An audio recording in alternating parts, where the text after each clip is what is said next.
Hi, I'm Vikram Rai. So I've directed Murder in Agonda for Amazon Mini TV, and it was a great experience, and I had a great fun doing the same.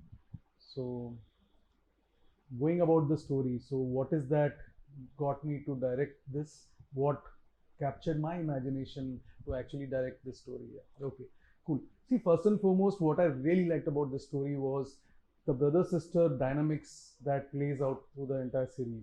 So the thing is that when this story was initially narrated to me, um, so we've seen a lot of murder mysteries unfold, especially in the OTT space and movies also and all of that. But the thing with this, what is so unique about this story is that, so what's very interesting is this low-key kind of cop who basically gets to investigate this high-profile murder case in this 300-year-old Portuguese mansion where the matriarch is murdered, and how he sought his sister's help, who happens to be in Goa at that point of time, who is also an forensic expert. So this entire dynamics about like how this one small Konkani family is exposed to this really rich, lavish lifestyle. So this entire juxtaposition of characters is what really interests me about the case. Yeah. See, personally, I can't really say that any one character would stand out because that would actually go against what I've been trying to do, right? The idea is that each and every character is like really important in the story.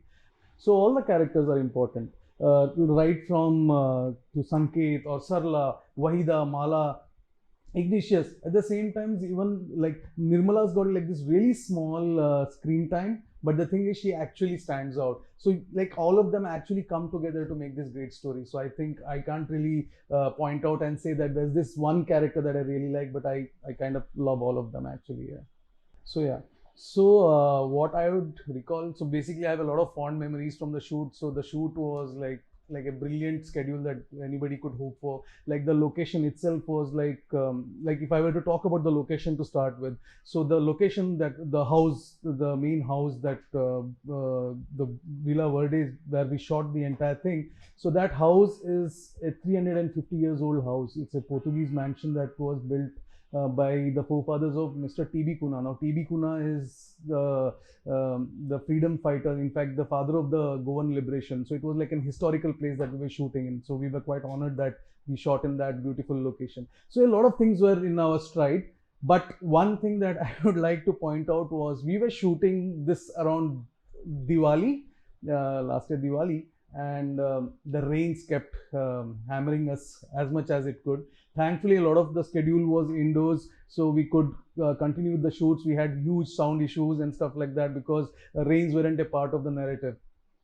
But I remember, so we had to change scenes. Like we had planned, like we would light up an entire sequence which was just outside the house. We would light up this entire thing with the entire lighting and reflectors and everything, and then it would just start raining. So then we had to like just shift the scenes inside or probably shift it to a later date. So in terms of scheduling, like we had like a very tough time. But again, and then we went on, and then we had an outdoor schedule near a beach. So we started to shoot there, and we had just taken this one drone shot beautifully. Sanket and Sarla on the scooter, they are going by the road, and we have this drone shots along the beach and all of that. So we're like really thrilled with getting those shots and all of that. The moment I say cut, and we are done with that shot, and we're going to move in for the close-ups, there comes the rain again.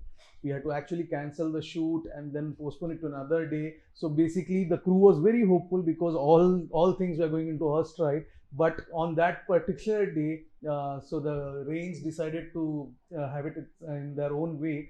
And then we sat in our cars in the vanity vans for almost 2 to 3 hours just waiting for the rains to go away. But no, the Goa rains just wouldn't go away. So we had to just cancel the entire schedule and we had to redo the entire thing. So yeah, so those are some memories. But again, what I would want to take back is like very good memories from this shoot because I had a brilliant team working with me. The Goa crew that was a very, very helpful crew. And South Goa was so beautiful. We had a great fun shooting there. So it was a brilliant schedule, at least according to me. Yeah. So what we've tried with this show is we've tried to experiment a lot in different terms in terms of storytelling. Like for example, if you look at the show, we have a lot of abstract shots through the entire show. which basically gives you an idea into what kind of lives would have been the occupants of this massive villa, what kind of lives they lead. So it's like you have like this antiques like from all over the place. So in a way, those random abstract shots are actually telling the story. So that was one of the narrative tools that we implied in this story. Other than that, there is this one brilliant track, which is the backstory to Sarla. So this is something that has happened in her past. So it is about her relationship. Okay, so you know what, how do we imagine things, how are our memories? So they are not like this perfect scenes, you know, like the way you like have like a perfect scene with a top and an end. So they're your thoughts are very fragmented, right? So similarly, we have this fragmented thoughts that Sarla has through the entire show, only to realize towards the end, which is the surprise in the show that people should definitely look out for. So what are these fragmented thoughts that actually sum up together to come and tell a story? Why is Sarla the way she is? What is that has brought her to Agonda in the first place? Why has she left her job back in Bombay, such an illustrious career that she had? Why has she come back to Agonda? So why she, as when the show opens with this really serious character, why is that she so harrowed or depressed? You could say, like she's like a very silent character. What is that has made her something of that sort? So basically, this fragmented. So this is another narrative technique that we've used in the show. Yeah. So bonding with my actors, actually, what I could say, like this entire set, they were more like friends. So like when I first narrated the story to Shreya, and she was like totally like on board, and basically she's someone who's like very very involved. She basically will be a part. She would rather like to be a part of every part and process, and would add her bit and help you. My actors, yeah. So Shreya has been got on board the moment she heard the story, and she was like really excited, and she wanted to contribute anything and everything from her end. So the thing is, like, she has been involved through the entire process, like, in terms of how we could probably better the script. Like, like she would want to be a part of things, and she was more like a team, from a technician's point of view. So she was like very helpful on that way. So Asif is a brilliant actor that any director can have. So it's just not when he's delivering a dialogue. Even when he's not delivering a dialogue, he's performing. He's just an artist out there. So like any given scene, so he's just there, and he's just continuously adding something, some nuances to the scene at all times. So he's just brilliant. So it was like a great pleasure, and he's a great friend. So it was like definitely a great fun to work with him. So Kubra brings a different kind of energy altogether onto the set. So she's like just going around like this and doing, I don't know, God knows what she's doing, but it's too much fun. Yeah, just I can't really say. And the moment the camera rolls, so she just gets into a character. Before that, she's like must be like jumping around, doing things and all of that. But the moment the camera rolls, she just goes into a serious role, and she's doing this really strong, very very strong role in this one. So yeah, so that's Kubra. Yeah.